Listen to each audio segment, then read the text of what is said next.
We're going over your loan estimate today, which you can see right over here. It might look super intimidating, but I'm gonna break it down into simple chunks so that way it's super easy to understand.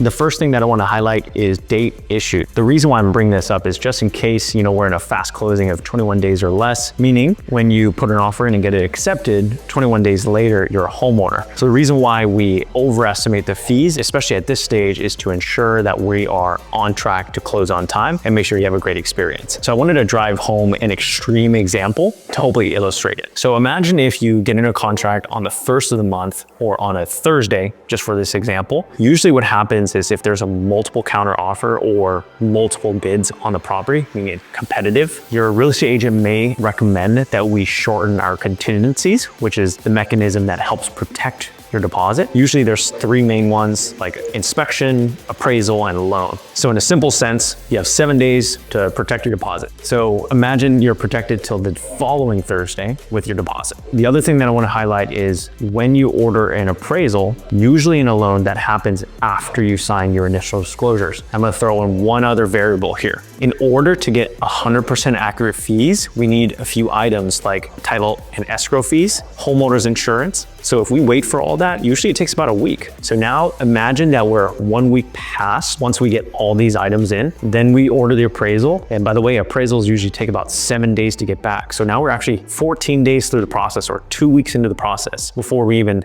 get to know the true value of the home. So hopefully you can see that if we did it that way, you might be past your protection period. But the better way to do it is to get the disclosures out, overestimate right now, get them signed as soon as possible, order the appraisal right away, so that way it's back within your protection period. And please note, the way that we usually do it is we overestimate, in the initial disclosure stage. We'll have another time to sign disclosures at the closing disclosure stage. And at the very end, it's called the final loan documents. That's how we always do it, overestimate, ends up lower, ends up lower. I'm sure you would appreciate that instead of the other way around where it ends up higher. So we always overestimate right now. Pulling up the loan estimate again, here are the 4 key items to look out for in a loan estimate: loan amount, interest rate, monthly payment, cash to close. Loan amount. So what that means is how much money you're borrowing. So generally speaking, that's going to be your purchase price minus your down payment, with the exception if you're getting an FHA loan, there's an upfront mortgage insurance premium that gets added onto the loan. I know fancy terms here. VA loans, you have what's called a VA funding fee. So generally speaking, try to get to know what your loan amount is, so that way you know how much equity you're going into buying the home. The second thing to look out for is interest rate. Obviously, that's a very important factor for your monthly payment. So in this example, you see 3.875%. Hopefully I'm not dating myself by saying in 2023 rates were about 8%. Maybe you're watching this in 2049 and you're like, Nathan,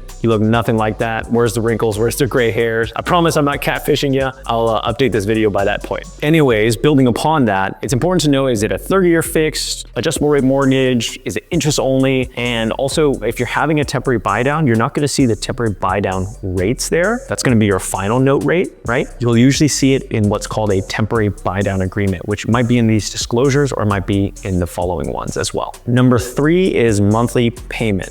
So this is where the universal form that you see here in the loan estimate that all lenders pretty much have to use is super confusing. So the $1,050 that you see in this example, it is your monthly payment, but remember, it doesn't include your HOA. So I know it's super confusing. So when we were crunching the numbers in your purchase analysis, before this, I already included the HOA. So if you don't see it here, that's because it's actually really hard to include the HOA. And the last but not least, number 4 is your cash to close. What that pretty much means is down payment plus closing cost. So how do I actually make that even simpler to understand is remaining balance owed. I'll give you an example. Let's say your down payment is $180,000 and your closing cost is $20,000. So your cash to close will be about $200,000. Now, sometimes if you sent your deposit ahead of time, let's just say it's $10,000 in this example, it might be a little confusing on like, is it included? Is it not included? Is it subtracted or added? So what I like to do is say what the remaining balance is. So in this example, if I take $200,000, subtract $10,000 because you sent your deposit already, the remaining balance to purchase the home is $190,000. Next, let's flip the page over and go over closing cost details. In this universal loan estimate, let's break this out into sections to make it a little easier to understand. So section A is essentially the lender origination costs. So sometimes you'll have typical costs like administration, processing, underwriting, application, or anything like that would be included in section A. In this section as well, you'll see what's called discount points. So essentially you pay an upfront fee to lower your interest rate, right? So it's actually very similar to homeowners insurance, right? If you have a very high deductible, let's say some crazy amount of $15,000 for your deductible, your monthly payment for the homeowner's insurance is gonna be super low, and vice versa, right? So it's actually similar to that as well. Now,